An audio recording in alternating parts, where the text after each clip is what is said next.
In this video, we will learn how to install XAMPP for Windows 10. This method will also work in Windows 11.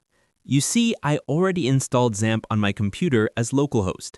After watching this video and following the steps, you can do the same. So first, download the XAMPP software. Search XAMPP and go to the download page. Download the latest version. I already downloaded that to my Windows. Open the software.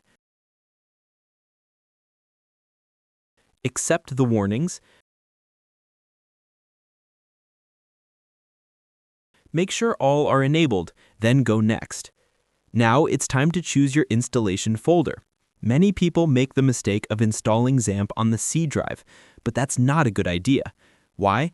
Because if you ever upgrade to Windows 11 or reset your system, the C drive might get wiped, and you could lose all your data.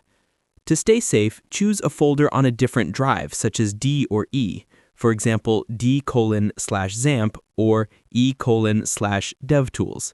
This way, your projects stay protected even if your system changes. Then go next.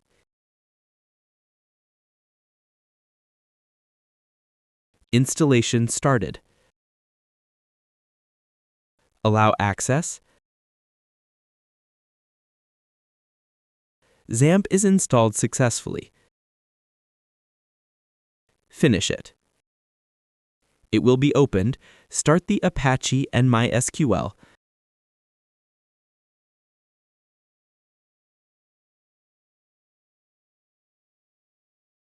Allow the access again. When you see both Apache and MySQL running, go to a browser and go to Localhost. Well, it is working fine. Also, the phpMyAdmin is also doing fine. Now you can install WordPress or any other script here. We have a detailed video on how to install WordPress in XAMPP. Check the video description and then you'll be able to create your complete website on your local computer. So this is the video on how to install XAMPP for Windows 10. If you have any questions, feel free to comment in the section.